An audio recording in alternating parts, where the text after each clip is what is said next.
My name is Jan Enthoven and I have been the gardener here for 30 years. I came originally from Holland just to do a meditation program and liked it so much that I decided to stay. I grew up on a farm in the Netherlands, but it was not an organic farm. I was not at all attracted to conventional farming, seeing all the chemicals that were being used, sometimes getting sick myself, just literally sick because of those chemicals being used. I came here because of the teachings of Shambhala.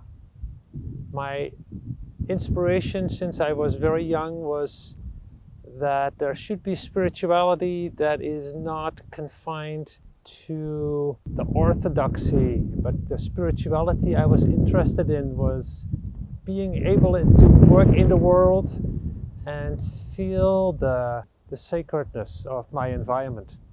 So I practice a lot of meditation in action. For me, working in the garden is much more than just growing vegetables and flowers and herbs that others can eat. That's an important aspect. But for me, it's also bringing a sense of mindfulness and greater awareness of my actions in the world.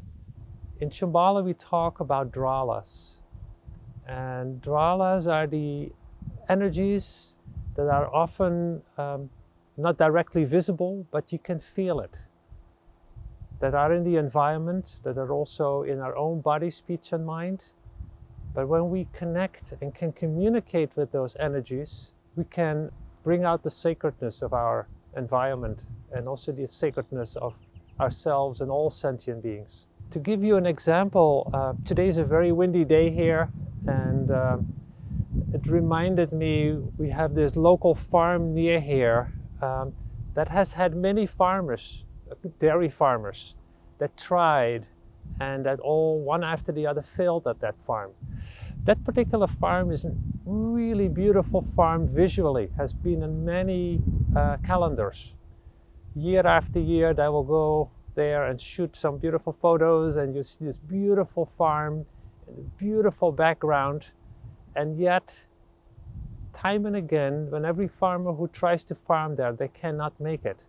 And I used to get my organic cow manure from the farmers there. And every spring when I would visit, on a day that would be nice and beautiful out in the garden here, there would be a cold wind blowing there on their farm, time and again, and really making the place very inhospitable and unfriendly to work in. The people there were often very inspired farmers, but they just couldn't make it. And I want to say how important microclimates and local conditions are to a successful farm. Like in Feng Shui, you can do all sort of little adjustments if things are not ideal or not close to ideal. You know, like on that farm, if somebody would have grown a small forest or just a hedgerow of trees, that would have broken the wind a little, and it would have allowed you create something that's very inviting and warm and nurturing. So here at Karmê Chöling, we also have that same incredible environment with beautiful hilltops and a little river in the background, and there's wonderful soil here. But on top of that, there is a little bit of the way the mountains are arranged around here. We don't get that direct hit of that wind that can sometimes blow fiercely in Vermont. There is this whole ecosystem out there, and if you understand your ecosystem, you can work with it. And when you can work with it, you can communicate with it.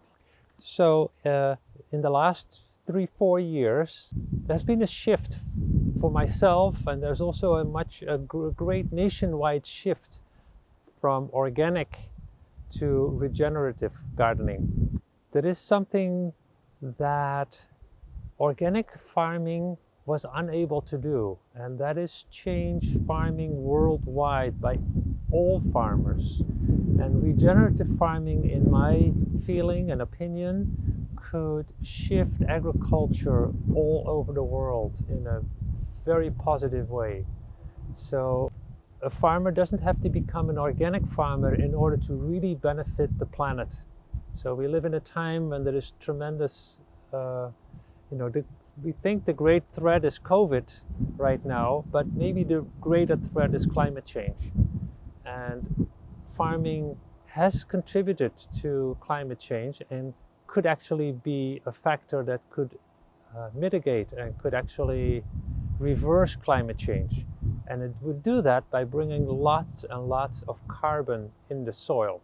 So now there's, of course, a lot of carbon dioxide in the air. Those numbers have gone up and up and up.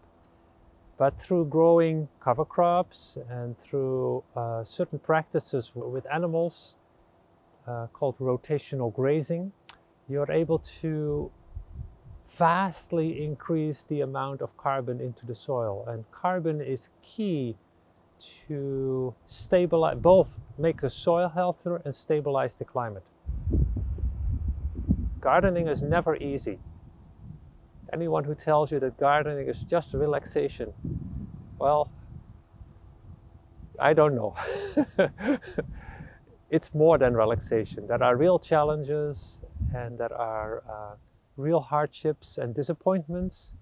And then there are incredible moments of beauty and satisfaction and really feeling that you can connect with the plants in your garden and the people around it.